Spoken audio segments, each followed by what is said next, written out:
Hey, good morning, everybody, and welcome to another Mortgage Coach educational event. Today is all about Mitch Kider and talking about compliance in 2015. Here at Mortgage Coach, we are dedicated and we believe that your trusted advice is your ultimate competitive advantage as a mortgage professional. So the values that have guided us for the 16 years we've been in business have always been wow, surpassing the expectations of your clients, education, not just being a salesperson, but being an educator, and just being the best, excellence. So, our mission and what we're always about is just giving borrowers, helping them make confident decisions with Mortgage Coach. So, as I said, today is all about turning compliance into your competitive advantage as a mortgage professional, whether you're a loan officer, whether you're head of production, whether you're CEO. How do we take some of these changes that are taking place in the market and turn it into our advantage? So before we get into the core content, I wanted to do a shout out to the Optimal Blue team. Really appreciate this partnership. It was announced in Housing Wire last week, and this is just a great step towards how do we go from price to advice in a way that's more accurate and in a way that's more compliant. So that was a big initiative for a Mortgage Coach and Optimal Blue. Because we all know that being compliant is essential to our survival. And for everybody on this call, because Mortgage Coach's history is in selling, helping you be great salespeople, being compliant makes you a better salesperson. So hopefully as we go through this, that'll become more and more clear that being compliant is just good salesmanship. So again, I'm Joe and myself. Joe Patur is our president. We're going to be leading today's call. Joe, welcome to the call. Thank you, Mitch. Thank you, Dave. Good, good. So and also, if you're on this call, you either got an email from us, you might have heard from Mitch Kider, and then this morning I want to do a shout out and a thank you to Rob Chrisman for making this news. Every time Mortgage Coach is bringing new leadership to the industry, it's news, and Rob, thanks for helping us do that. So for our host today and the bulk of the call, we'll be interviewing Mitch Kider. Mitch, welcome to the call. Thanks, Dave. Good to be here with you guys. Good. Well, good to have you. Well, most of our clients already know you. I mean, one of the reasons why we invited you is because, one, you're our counsel, and two, whenever we're going through launching Mortgage Coach, your firm or the people that you have trained are typically doing the compliance review. But for anybody who has not heard you before, if you wouldn't mind just giving a little bit of a backstory on your practice and who you are, and then we'll get into the interview. All right, no problem. So I'm an attorney in Washington, D.C., and I've actually been representing mortgage bankers and this industry for almost 34 years now. We specialize at our firm in all matters concerning mortgage banking, so we represent both depository institutions and non-depository institutions. On the regulatory front, both federal and state, on the deal front, and there's an awful lot of M&A work going on right now that we're involved in, and on the litigation front as well, especially large cases involving fair lending or class actions or things of that sort. But the industry is us, and we are the industry. That is the group that we have always represented and continue to do so. Well, you do a great job, and we appreciate everything that your firm does. So to set the kind of set the stage for this call, we did a call a month or so ago. One, we had a lot of questions submitted through GoToMeeting. We also, when we invited you to join us on this webinar, and when you went through the sign up, you put in questions. So we have gotten, literally 50, 100 plus questions, and we've distilled them down into what we thought would create a great conversation for loan officers, for head of production, for CEO, for compliance, to be on the same meeting at the same time. So that was our intention. We also really wanted to center it around two topics because these two topics we had the most questions on. And the first topic is the integrated disclosures that are coming out in 2015. We just had a flood of questions, and we had a lot of the same questions. So this is going to be a topic. As we get into those questions, I do want to, I want to just do a shout out for the CFPB and what a great job they've done at providing great leadership from a technology standpoint. Their website is the best website I have seen from a government agency. Makes it really simple to look up information, to search for information, and to find out what's happening. So for all you loan officers on the call, You all know how important it is to be a product expert. And to be a product expert, that means you've read guidelines. That means you know the details of what people need to do to qualify. I say the same thing. You need to read this stuff yourself. You know, even if you're not in charge of compliance, there are certain forms and a certain amount of information that you should just know firsthand.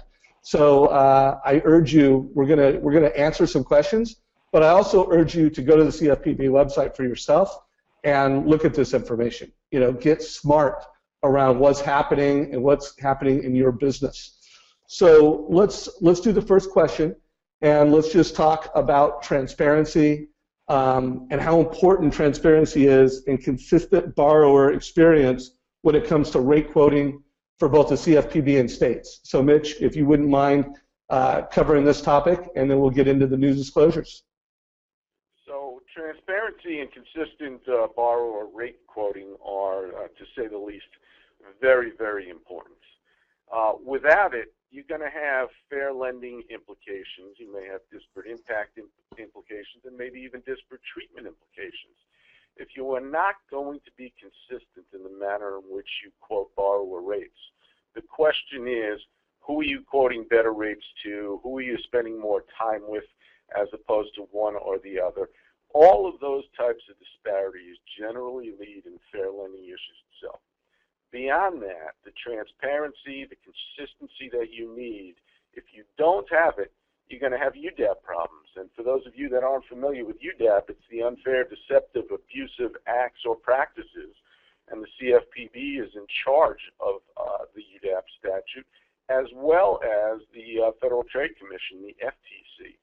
And so the problem is, if you're not consistent, if you're not transparent, you're going to get hit with a claim that you have deceptive trade practice, that it was bait and switch, that you quoted rates in one way, and then when the borrower finally came back, in fact, the rates that you gave them was somewhat differently. I mean, it was just this past August, I think it was August 12th of this past year, that the CFPB entered into what amounted to a $20 million consent order with a lender.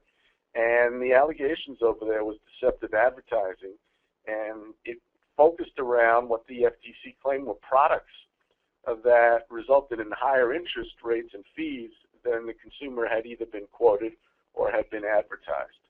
So transparency, really important. You need to be upfront, open with your consumer, and your regulator needs to see that. And consistent, absolutely essential.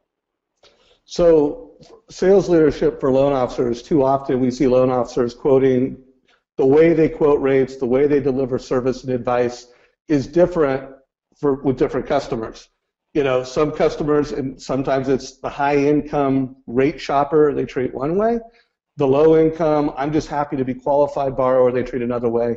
And folks, first of all, it's not acceptable, it's not good compliance, and it's not even good salesmanship. So as we roll into 2015, we really, as an industry and as salespeople, we need to do better. We need to make sure everybody, even if they were referred to you and they just trust you, treat them with the same respect and the same level of education that your biggest rate shopper who's demanding that service. So Mitch, you align regardless of class, even if it's just referral quality, everybody needs to get a similar rate quoting experience.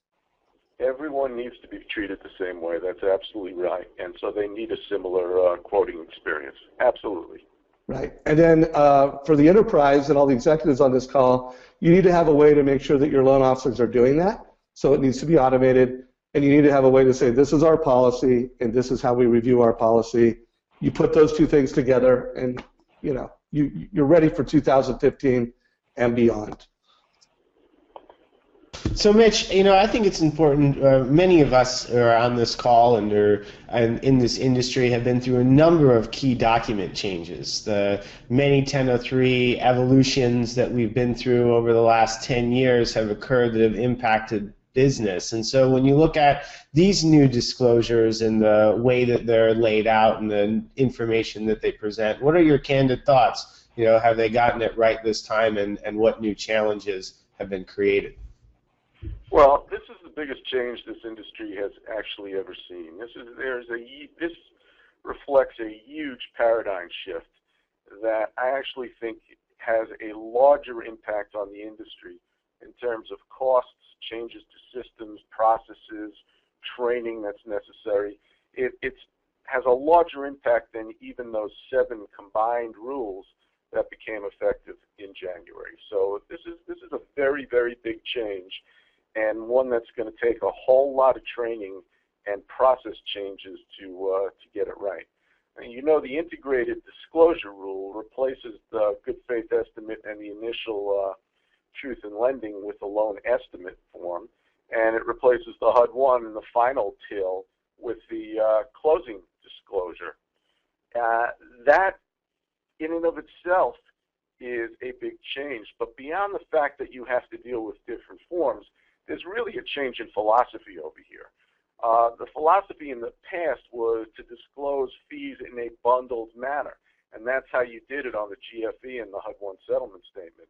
Now it's going to be an itemization of fees and charges on the loan estimate and the closing disclosure. Very, very different.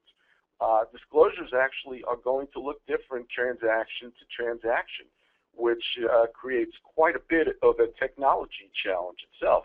And that's because you're no longer going to have these numbers or groups. Rather, you're going to list the fees and the charges alphabetically. So this is, in fact, a very, very big change.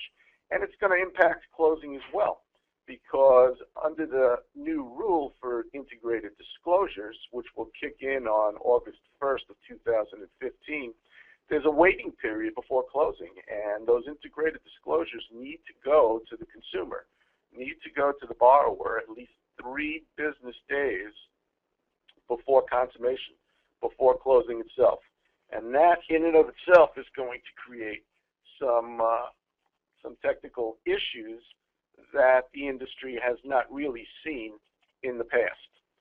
So, as I said, it's big. Creditors are responsible for the disclosures themselves, even though they have to rely heavily on the settlement agents. So that's a change as well. They're going to have to integrate the lender's process with the closing agent's process. And then there are new thresholds. I mean, you're essentially guaranteeing the fees if an affiliate settlement service provider is used for anything. You only have a 10% aggregate tolerance if, in fact, it's a required charge and they pick someone off of a list that you gave them of providers themselves.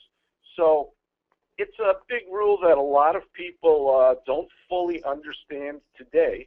I mean, the reality is the GFE form that we are utilizing today became effective in 2010, and we're still getting a lot of questions about how to fill out that particular form. So you can only imagine how many questions we're going to get about the new integrated mortgage disclosures. And it's going to be a process that's going to evolve over time as loan officers get more used to it, as their companies and compliance get used to it. It's going to be quite a learning experience.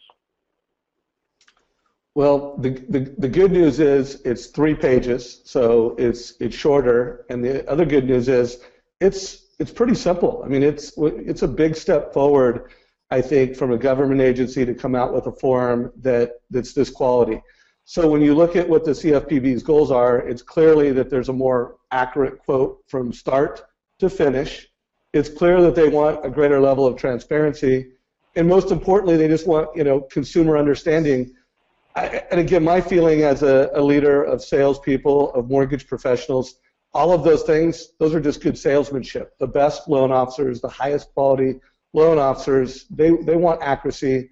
They differentiate themselves with transparency in the way they deliver education. So, a lot of this is just good salesmanship in the industry. So Mitch, I hear loan officers all the time asking, will this be delayed? I just feel like so many, I don't hear this from CEOs as much, because I think they've learned to just plan around if the CFPB says this is what we're going to do, they do it. But the industry and loan officers and a lot of people on the front line still think there could be delays and changes. What are your thoughts? My thoughts are that there will not be any delays here. The CFPB has clearly and consistently said that the rule will become effective on August 1st, 2015. It gave the industry a period of 2 years to prepare for this particular rule, and I don't think we're going to see any delays along those lines. Will there be some clarification? Sure. I mean, the CFPB has already issued a proposed rule back in October to clarify certain provisions, but these are minor in nature, and again, it's done just for purposes of clarity of the provisions itself. So, for example, it revised the provision to say that the loan estimate can be provided on the business day after the interest rate is locked, if it needs to, in fact, be amended, as opposed to what appeared to say that if you were going to amend it because of the lock, you would have to do it on the day of the lock itself. Is this going to happen some more? Sure. We'll probably see some more clarification along the way. But the rule will become effective on August 1st of 2015, and I do not see the CFPB delaying that. Got it. So folks, we're not going to get into tremendous detail going through the forms of detail. They are available on the website, and for all you that are on the call and that you're a customer of ours, we will do some training around this in more detail. But this is the details, and this is actually a screenshot of page 2. But we're not going to get into a tremendous amount of detail on this particular call. If you're a customer, reach out to us. We'll do more training to ensure that your sales force isn't just ready for what's going to happen next year. They're delivering service and value above these standards even when the time comes. So, Mitch, when you look at all the new information and how it's laid out, I mean, there's a lot, as you mentioned, how it's alphabetical, and now there's sections that indicate what you can and cannot shop for.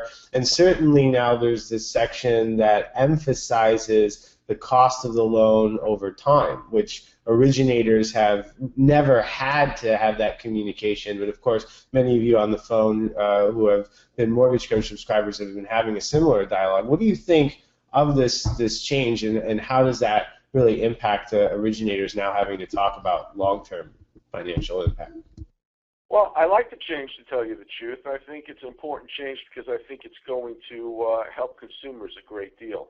The disclosure that you're referring to is meant to provide consumers with a better metric for understanding what their debt is costing them, and I think it will do just that. It gives them a better metric.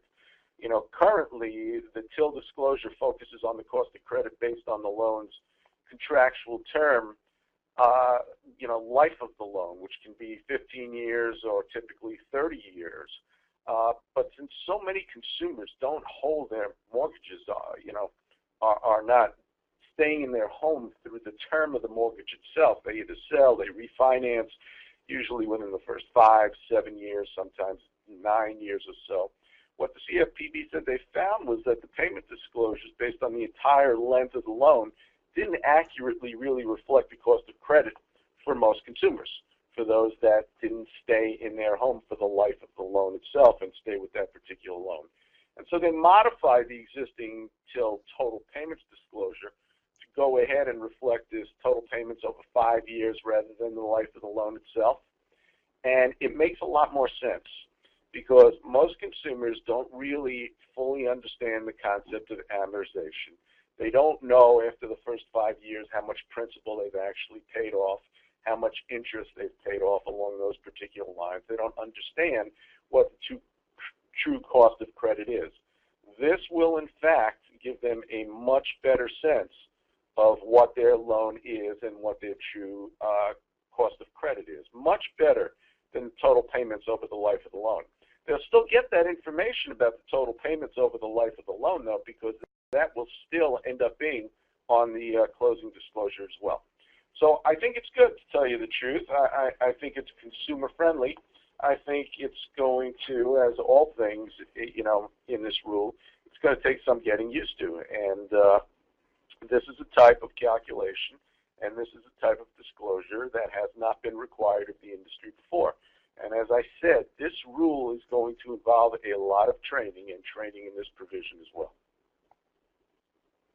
So for everybody who is on this call and you're a mortgage coach, you know that this is something we've been passionate about for 16 years. I've always felt that showing people the total cost of their loan over a time that they're likely to have the debt is the right way to get into debt. to have the transparency and the knowledge. This is just, to me, has been something that's been common sense for as long as there's been mortgage debt, for as long as people get into debt, to be able to compare that cost over time is just basic financial planning. So I'm a massive fan of this. I mean, I've dedicated my career to helping loan officers just do this because this is the right thing to do. It's good business. So we'll talk about it in more detail as this call goes on. But my message, and Mitch, I don't know if you agree, this is not something we should wait for. Getting in the habit of quoting rates and showing total cost over time, it's just good business practice.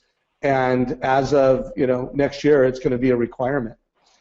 Yeah, I do agree with you. I think it's a really good business practice. I think it's important to the consumer to fully understand what it is they're getting into and what the cost of their credit is.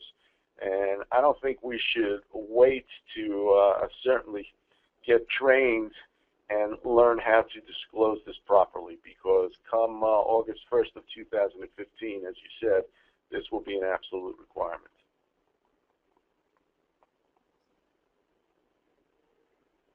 So when you think about, lenders preparing for this process, certainly you clearly agree they should prepare now. When you think of this conversation, though, every time an originator has to quote, now they're going to be providing this set of documentation. So if they're quoting or talking about multiple different loan product types, they're going to be reviewing the pricing in the long term across all these product types. That's a fair assessment, right?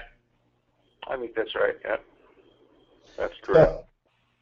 So, Dave, clearly in the question that you have on the screen here, when you're talking about best practices of preparation, Mitch, do you have any other, feedback or advice to the audience here on what they should be doing to prepare and what they should do in that training? Oh, sure. I mean, first of all, your question asks, when do I think that lenders should, in fact, start in this particular process? And the answer is they should have started yesterday, quite frankly. There is a lot to learn over here. This is a new disclosure structure that that loan officers and employees have to be trained on. You cannot wait and rely upon vendors. The calculation for tolerances is, in fact, very different, and loan officers are going to have to be able to distinguish between which tolerance applies, whether or not it's an affiliated company, whether or not they chose someone off a list of providers, or they just chose their own provider themselves. So that calculation itself is very difficult. The calculation of the cost of credit over 5 years is difficult. In fact, the entire disclosure, as I said before, reflects a change of paradigm itself. Training is the key, and what needs to be done is the rule has got to be broken down step by step so that as a company and its employees, you get a better understanding of what the changes are, how they're going to affect your process. And you've got to implement those changes to the process itself. It's a much different structure, the form is different, and the process itself varies to the point where you might as well just throw out the old and take a look at the new and learn it and learn it well. So at Mortgage Coach, the item within the new disclosures that we're most passionate about and that we have the most expertise around is, without question, the cost over time. And I ask every loan officer, are you prepared? Are you comfortable in having that conversation? Now, if you're a Mortgage Coach client, you're already having that conversation. So you're incredibly prepared that when you talk to a borrower, you're asking them, how long do you think you're going to be in the home? And when you show mortgage options and you deliver advice, you send them a link, whether you print it out, whether you hand it to them, and we're all about what is the cost of that debt over time and really educating borrowers with transparency.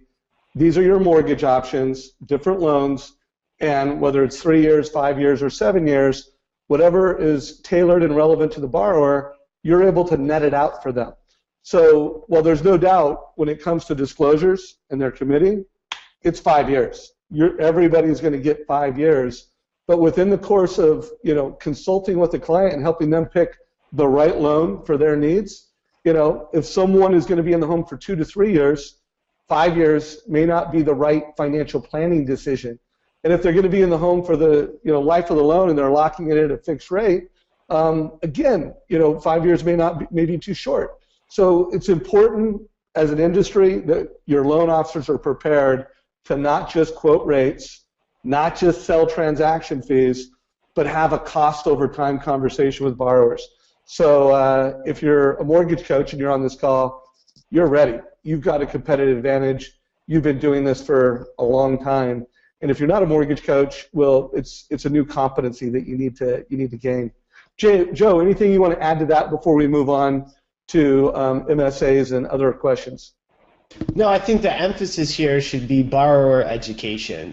When you look at what comments Mitch has made and you look at what our product has achieved and you look at the direction of the CFPB and the intent of these disclaimers, everyone is rallying around ensuring that the families that need a mortgage have the information they need and that you're able to provide the service that you do that entitles you to the compensation you make. And I think it's just an important delineation that this is not a technology conversation by any means. This is a technology conversation about people and the information that people deserve. And I think that what we can do and what we're here to talk about is to make sure that that impact is as positive for the lender as possible by ensuring that your professionals are educated. Much as we've said here, this change is significant, and we have to help your professionals that are part of every brand on this call be able to have this new conversation. It is borrower focused, and it's a great thing for our industry, as we said. But Dave, I think you've summarized the impact quite well. Mitch, anything you want to add before we transition to MSAs? No, I think you've got it all. I think this is one of the provisions that they've added to the integrated disclosures that makes a whole lot of sense. It is consumer-oriented, it's consumer-friendly, it's necessary to have that type of information. And to the extent that you guys have already been providing loan officers that work with you that information, I salute you for it. It's a good thing. It will prove to be good in the end. But it does take some education. It does take some training in order to provide what's going to be required by that rule. Good. So again, folks, I want to make sure that you're heard. We are going to be doing at least one more of these compliance series calls with Mitch. So if there's more questions that you'd like on integrated disclosures, hey, we're just starting the conversation today. I'm meeting with CEOs, I would say every week, talking about getting prepared for this. I've never been asked to speak at sales rallies more than I'm getting asked now, because companies realize that, hey, loan officers, when you're a new loan officer, what's the hardest thing to do? It's to ask for the Social Security number. It's like, And then the next hardest thing is to show people the fee worksheet. This is what it's going to cost you to get a loan. This is what your monthly payment is. Well, now the entire industry has to throw another big number on there, which is the total cost over 5 years. If you're not used to showing that, it's a new conversation, and we're here to help you guys make it better. We're here to help you turn it into not just a requirement, but a competitive advantage in the marketplace so that you're educating families the right way. So we had a lot of questions on marketing service agreements. I do want to remind everybody the CFPB has a great website. So while we're going to answer some questions, if you are involved in an MSA, first of all, you should be having Mitch Kider as your counsel and getting his perspectives, him or his firm. But I also just believe in going online and reading about it yourself. So make sure you use that search and make sure you use the CFPB website. So, when you think of MSAs, they're such an important part, or very viewed, the relationships with these partners as generating key referrals and impacts to many people's pipelines. Has there been a real shift, in the last 2 years of the CFPB's position on MSAs and the way organizations should manage them? Well, I'll tell you the truth. I don't know that I would term it a shift because the CFPB hadn't articulated a position in the past. But what we're learning now is what the CFPB's position really is, and we're seeing that through enforcement orders. And you saw the Lighthouse title enforcement consent order that came out that tells us a lot about what the CFPB thinks about it. There also hasn't really been a shift because I think it's somewhat consistent with an interpretive rule that HUD had issued back in 2010 when it reviewed a situation that involved supposed marketing arrangements between real estate agents and real estate brokers and home warranty companies themselves. And in this interpretive rule, which is the law, HUD, which was responsible for RESPA at the time, laid out certain requirements itself. So I will say this, the CFPB certainly is focusing on MSAs today. In fact, I just got off the phone a little while ago with a client that's going through a CFPB examination, and they're looking very closely at MSAs. And I have other MSA investigations that are ongoing with the CFPB in which I am defending and representing lenders. So there's a big focus on MSAs today. There certainly wasn't 2 years ago. There wasn't even really 1 year ago. But as the CFPB is growing, they're starting to do a lot more with Section 8 of RESPA. They're paying a lot of attention to the amount of money that's paid for marketing services. They're paying a lot of attention to whether or not specific services are actually being provided. They're looking to see where that marketing is going. Is it aimed to reach just a specific group of customers or individuals, or is it in fact aimed more or geared more toward the general public itself? And if it's geared more toward the general public, it's okay. But I will tell you this, the ultimate viability of MSAs has been called into question by that lighthouse title consent order, because there is a provision in that order that specifically says, number one, that just having an agreement, just giving someone an agreement to allow them to market you, a marketing services agreement itself, that alone is a thing of value. And a thing of value is okay, as long as you're not giving someone a thing of value in exchange for an agreement for them to refer business to you. And what they did in that case, and what they're doing is they look at other cases as well, is they're taking a look at your MSA partners, and they're looking to see whether or not referrals are taking place, and whether or not they can imply that there was an agreement that if we do this marketing services agreement with you, you will, because you have the benefit of this marketing services agreement, send us business, send us borrowers. In the title case, send us title business itself. So they go on in the lighthouse consent order to say, number one, the agreement is a thing of value, and number two, you can't give someone a thing of value in exchange for the referral of settlement service business. What they are saying effectively is you can have MSAs that meet specific requirements. In fact, you're paying for the fair market value of services that are being provided. It's geared toward the general public itself. They're real distinct services. You can pay for those things, but you better not be getting referrals from your MSA partner. And that calls into question, ultimately, the viability of the MSA program itself. It's an interesting way of regulating, quite frankly. I mean, if the CFPB really has such deep concerns and issues, they ought to come out and give the industry direction on what they want to see, as opposed to just doing this through examinations or doing it through enforcement actions.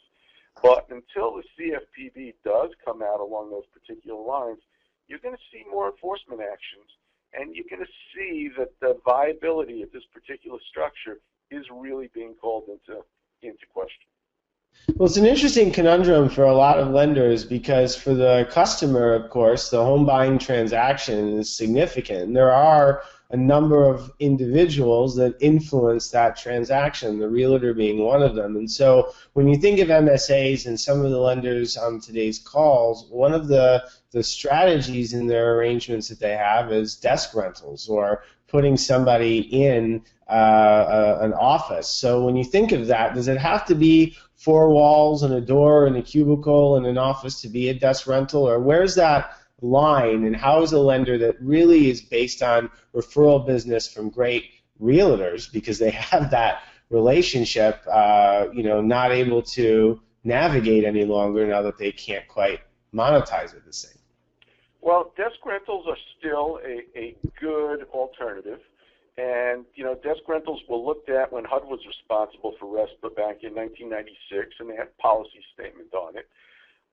Does it have to be 4 walls and a door? Not necessarily, but we recommend that you clearly have marked separate space and it not simply be a cubicle itself. I mean, ultimately, the consumer has to accurately be able to identify the company with which they're interacting. They need to know when they're stepping away from the realtor side and when they're talking to a mortgage lender itself. There's also a confidentiality issue that mortgage lenders will have on desk rentals, and there's Graham-Leach-Bliley and maintaining the confidentiality and the safety of the information that, in fact, is collected along those lines. So in terms of a desk rental, in terms of 4 walls and a door, what you really have to do is, first you have to look at FHA office space requirements if you're going to originate FHA loans along those particular lines. And then you also have to look at state and licensing requirements for the activity that's being performed. So FHA, for example, requires a branch office to, among other things, be separate from any other entity by walls or partitions. So you can set partitions up along those particular lines. The entrances in the reception area, in fact, can be shared, but you better have a separate sign up there that indicates that this is mortgage company space, and you better have some type of partition. Now, states have their own rules, and lenders oftentimes forget that this is not simply about RESPA, it's not simply about FHA, but independent mortgage bankers have to be concerned with their state restrictions as well. So, for example, the state of Nevada, they prohibit a mortgage banker or a broker from sharing space with a real estate agent unless the companies are affiliated. And then, even if they are affiliated, there are specific space separation requirements. Ohio, for example, allows you to have a desk rental or share office space, but the physical arrangement of the shared space can't confuse or mislead the borrower. So, I mean, 4 walls and a door is great because no one's going to be misled or confused by that, and you will ultimately have a sign on it. But any type of a partition along those lines where it's clear that, in fact, now they're in the lender's space and in the lender's office, that ought to be okay. Sure. Well, I think that's helpful for a lot of folks to be able to better understand and take into consideration, as you mentioned, the state requirements for place of work. But what about when they bring that conversation to where the families are, like an open house? Many lenders who have been successful over the many decades, as you know, the average originator today is north of 50. Going to the open house and being part of that experience has been a staple in successful business. So how does this really impact that interaction?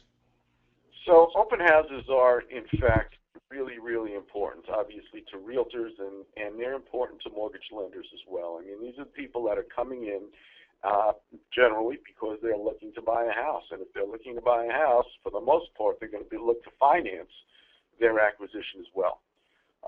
Most people in the industry don't like what I say about this, but don't shoot the messenger. When HUD issued its interpretive rule back in 2010, it specifically addressed marketing materials in an open house. And it said that by a lender placing, or any other provider other than the realtor, placing marketing materials in an open house, that it viewed it as influencing particular home buyers. And therefore, if you're going to compensate someone for this activity, HUD believed that amounted to a referral itself. So the reality is open houses and partnering with realtors on open houses, that should not be part of an MSA. It should not be part of a marketing services agreement. It should not be something for which a lender or other service provider compensates the realtor themselves, because they view that as a realtor effectively making a disclosure. A consumer comes into the house, they expect to see a real estate sales agent there. They expect to have the real estate sales agent tell them about that house.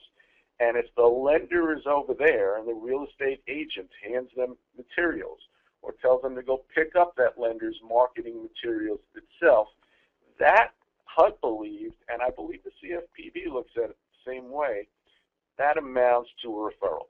Now, that's okay as long as you're not paying them something for that particular referral. So open house marketing is really, really important, but it's equally important for you to keep it outside of the scope of your marketing services agreements or marketing agreements in general. Well, that's a very... Oh, go ahead, Joe. No, I think that's just a really important delineation, you know, that it's not a practice that you shouldn't be doing. It's a practice that should be professionally followed because two professionals are helping the same individual versus, you know, people paying for that business. And I think that it makes a lot of sense to have a really great open house experience that meets that particular requirement. And I think the definition is really great for our members to hear because there is a way to deliver value at those events. That's absolutely right. That's absolutely right. You can do it, just don't pay for it. That's the point. Right. So I am going to launch a poll question while I also go into another question. So first of all, I'd like to know how many of you are conducting business within an MSA.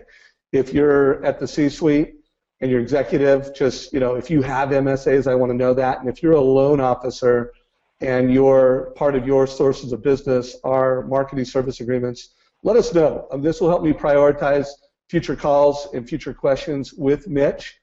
So Mitch, I just want to make sure I net this out for, you know, at a sales perspective. So, I mean, because there's two pieces of an MSA. I mean, there's having this controlled business relationship where I have marketing that we're doing. With that comes more access to that office. But at the end of the day, what should really fuel referrals are things like open house flyers, ways that you partner, and just the quality of the service that you give. So if you could, before I get into the next question around the biggest mistakes people make, you know, I mean, you know, it's this double-edged sword. I have this business relationship, I have this access, so of course, hopefully I'm going to get more business out of the office, but how is the industry supposed to really manage the difference between, you know, paying for controlled business relationship and getting more business because of increased access? Yeah, it's really difficult. You know, the industry's now stuck between a rock and a hard place, because as I said before, you know, having an MSA, as long as real services are being performed and you're compensating the right amount for those particular marketing services that go more to the general public, that is okay. But, you know, if the CFPB's position, as is articulated in their consent order, is that the mere contract itself for the realtor or someone else to provide marketing services for you is a thing of value to them, then you can't get referrals. You know, then they cannot be referring people over to you because they will suggest that, in fact, that referral was on the basis of you're giving them something of value. So the answer is, you know, back to the way it was when I first got into this particular business, and that is you've got to win your business by good service. You got to win your business by being out there, by letting them know who you are, by closing on time, by handling things the manner in which they're supposed to be handled, by having a smooth transaction for all the parties that are involved along those particular lines. If you don't have an agreement that can be implied, you know, either an explicit agreement or an agreement that can be implied to get the referral of business itself, and you can show that you're getting business on the basis of the good service you're providing, then you should be okay along those lines. But the industry's in a tough position over there because as the CFPB looks at MSAs, they look at your MSA partners and they look to see how much business you're getting. And they conclude that you're getting business, if you're getting any more than you did before you entered into the MSA, they conclude it's because of the MSA itself. So it is a very difficult position, quite frankly. Well, it's a difficult position, but it's a great opportunity for the pros of the business. So let's jump into. Oh, by the way, Mitch, that survey question, about 30% of the folks said that they are involved in MSAs in one way or the other. How do you, what's your gut, you know, for the meetings that you're in, what percentage of the industry, is that about right? 30-60, 30% is involved in MSAs? I would have thought that percentage would be much higher, quite frankly. So you think it's more like 50-50? Yeah, there's been a proliferation of marketing services agreements in this particular industry, and quite frankly, you know, the biggest issue and problem you have is there are many that won't enter into the agreements because of the regulatory restrictions that are placed out there, but then they're at a competitive disadvantage to those that do enter into these particular agreements, which is why you need uniform rules that set out the expectations so all parties can see it. I'm actually surprised that the response was only 30%. I would have guessed at least 50%. Well, I would guess that 50% of the lenders in the industry are involved in those, since we do have a number of loan officers, and I think our loan officers are, by and large, you know, referral based. They're not all working MSAs. Not surprising to me, but nevertheless, it's a big number. It's a big opportunity, and it's a big point of risk. So, you know. Well, let me add one thing to that, though. I mean, a loan officer themselves should never enter into an MSA. Yeah, MSAs are company-to-company agreements. They should not be one loan officer entering into a marketing services agreement with either a real estate agent or even with a real estate brokerage company, because they will pierce right through that and conclude that ultimately you have a referral arrangement on your hands. So if the answer to the survey is what it was because loan officers themselves haven't entered into MSAs, then actually I would agree. You should actually have a very small number of loan officers that would have entered into it, because a loan officer shouldn't. It should be company to company. Yeah, and to my point, I would just say a loan officer who's actually working, you know, they're the, you know, on site or assigned to that MSA relationship. But to your point, that probably does kind of start what are some of the biggest mistakes you're seeing, and you just highlighted one of them, which is any loan officer that's entered one. That's obviously invalid to your point. What are some of the other big mistakes that you see out there? Well, I mean, one of the biggest mistakes you see out there, and you see it referenced in that Lighthouse consent order, is not getting a fair market third-party valuation for the services that are being performed. You need to know when you're paying someone in an MSA, you need to know that you're paying them the fair market value of the services, because anything in excess of that will lead to the conclusion that you're paying for a referral. So that's a big issue. Another issue is companies or lenders that don't ensure that services were actually rendered by the marketing party before payment is being made. You need to conduct reviews, you need to conduct audits, and you need to make sure you're actually paying for marketing services and not just making a monthly payment without services actually being rendered. Another mistake, and we see this all the time and we still see it, but the CFPB has said this is problematic, and that is marketing services agreements which provide that the lender that's being marketed is the marketer's preferred lender. When you use the language preferred or something else along those particular lines, you're effectively making a referral. That is the CFPB's position on those grounds. And so I don't like to see agreements that say you will refer to me as your preferred lender or your lender of choice or anything else, because that's an absolute endorsement and that's a referral as opposed to just marketing a lender themselves. A couple of other things over there. We see multiple agreements. We see desk rentals, MSAs, and lead sale agreements together. And I actually believe that in today's regulatory environment, they are mutually exclusive. I don't think you have an MSA with a desk rental, because then you have referrals that they say you're paying for by virtue of the fact that you entered into the MSA. I think you have one or the other. You have an MSA, you can have a desk rental, or you can have lead sales. But all of them, each one, has to be compliant in its own right. I wouldn't mix the two of them together along those particular lines. So, you know, go ahead. I just wanted to delineate that point. Are you? I mean, obviously they shouldn't all be one agreement, but are you saying they should all be separate agreements, or you should only have one but not three?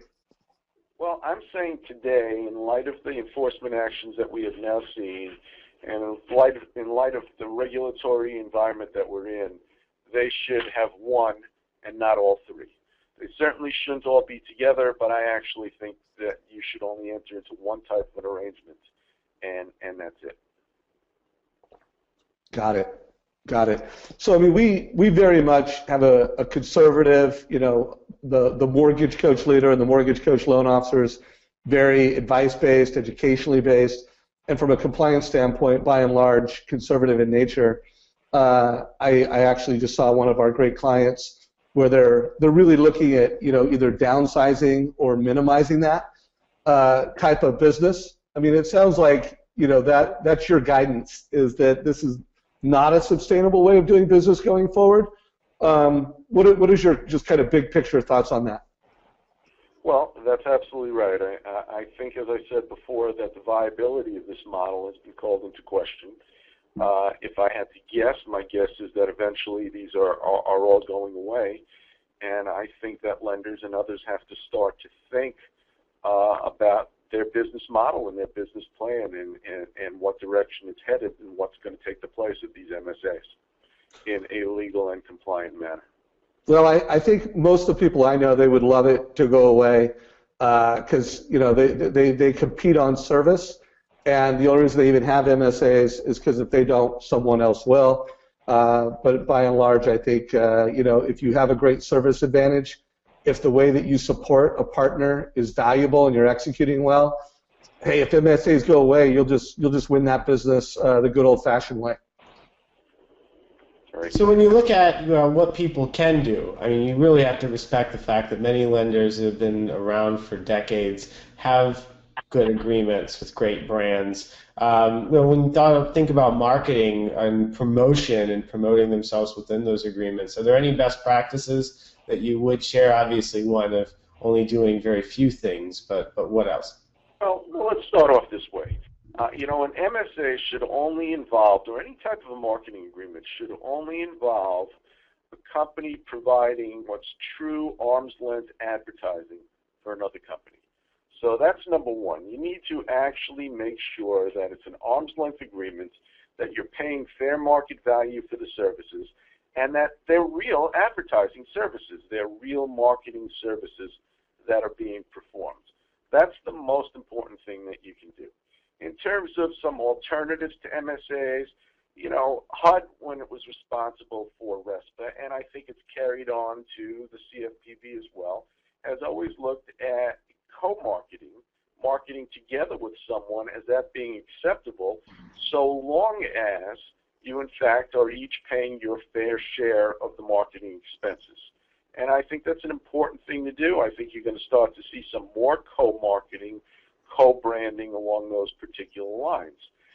And that's a very viable alternative. Of course, there are some restrictions that may go along with that, but some of that has yet to be developed.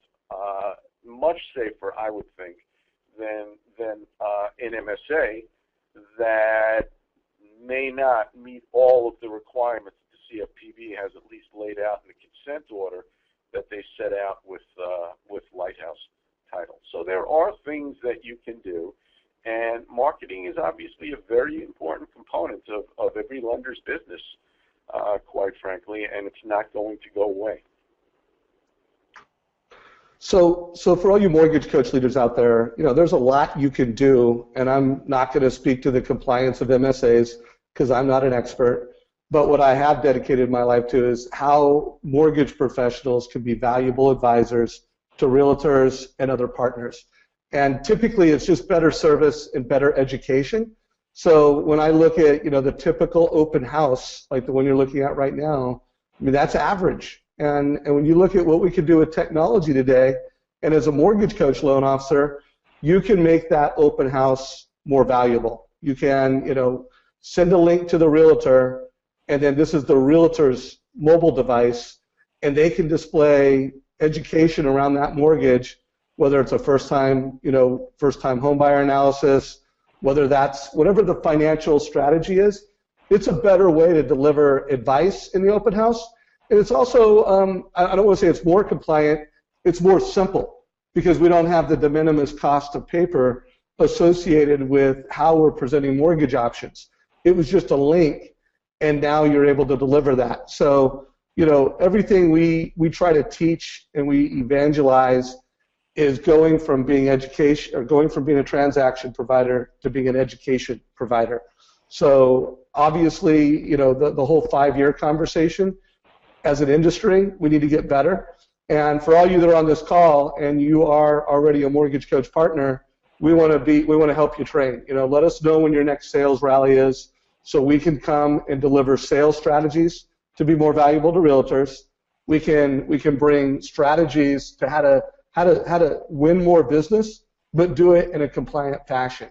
So you know, we've invested heavily, and this is not something we just started. I mean, Joe and I saw this a long time ago. Larry and Yvonne and the Optimal Blue team, they saw how important it is that we get ahead of this. And so we're already ready to help you start quoting rates in a more compliant fashion as we speak. This is not something that, you know, you have to wait for.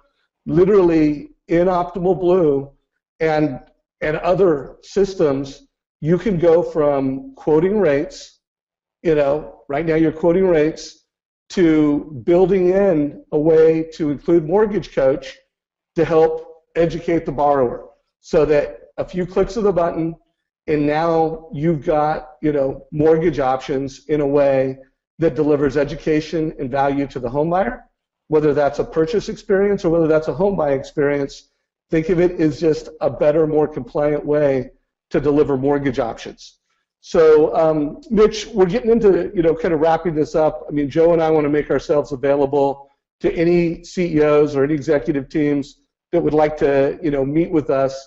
So I'm going to put a question out there. If you would like to schedule a call with Joe and I, let us know. But Mitch, as we wrap this up, let's talk about, you know, anything that's happening to loan officers, because we have so many loan officers on this call. Have there been any actions? Because you know how loan officers are. They hear it from management. You know, so often they feel like that's the director of compliance's problem. You know, speak to loan officers personally. You know, have there been any actions, and what do you see going forward? Well, I haven't seen any direct actions against loan officers yet. But I will say this, you know, directors, officers, and employees of companies are personally liable as related parties if, in fact, they played a role in a violation of any of these consumer credit laws. That's number one. Number two, the LO comp rule itself under TILA specifically puts individual personal liability on loan originators and loan officers that, in fact, have violated the rule.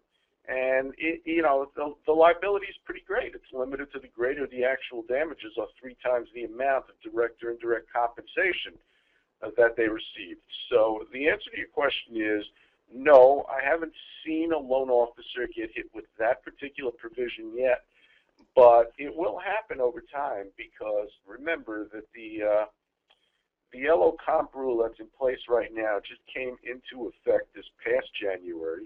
It's the first rule that is a CFPB's rule. The last rule was set out by the Fed.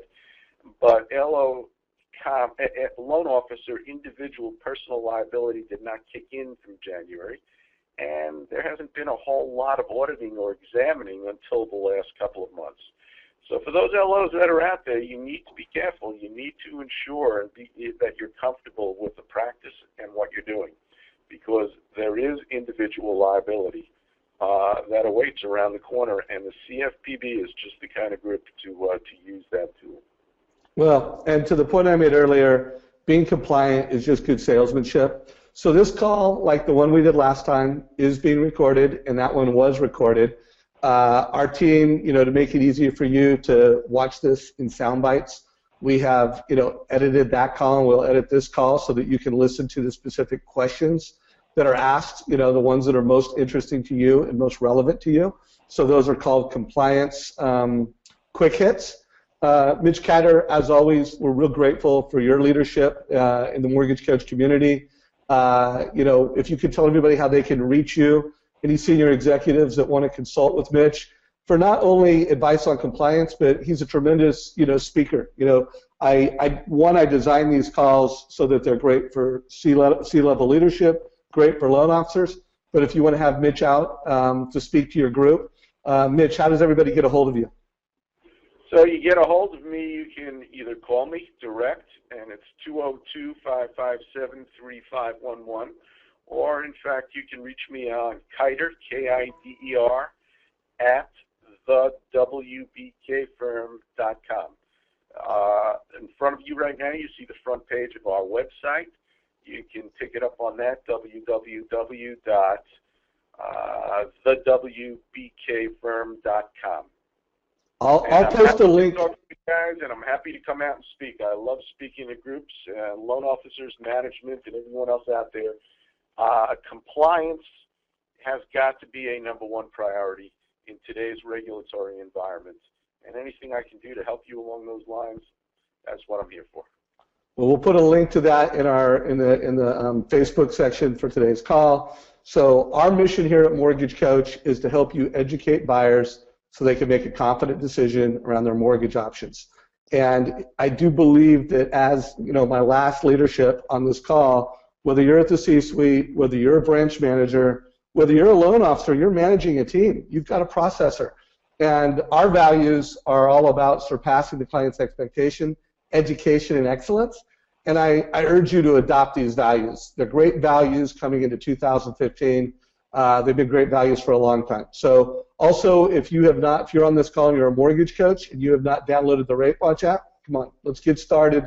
Let's get it downloaded. Mitch Kider, thank you very much. Joe, any parting words before we wrap up today's call? No, thank you, Mitch. Thanks, Dave. Thanks, everyone here. And please engage with us to provide the best possible conversation for your consumers, especially those of you who are our members already. There's many ways that you can help the families you serve and the realtors that you align with in a compliant fashion. So we look forward to helping everyone's success coming into this new year. Thanks again, Mitch, and thanks, Dave. So hey, last words, everybody. You submitted I saw 30 some odd questions submitted into this, and we are doing another call with Mitch. So I'm going to leave this on for 1 more minute. If you want to submit a question that we consider for our next interview for Mitch, submit that into the question and answer section. And if you do want to schedule a compliance, call it selling compliantly with Joe and I, and you didn't fill out that survey earlier, just email me, Dave at Mortgage Coach. I am passionate about every family who's getting into debt understanding the cost over time. They don't understand APR. Transaction cost is not enough. We need to quit buying money, and everybody needs to know the total cost over time. So that's my mission. Email me if you want to figure out how to make your sales team do this in a way that gives you an advantage. Dave at Mortgage Coach. Take care, everybody.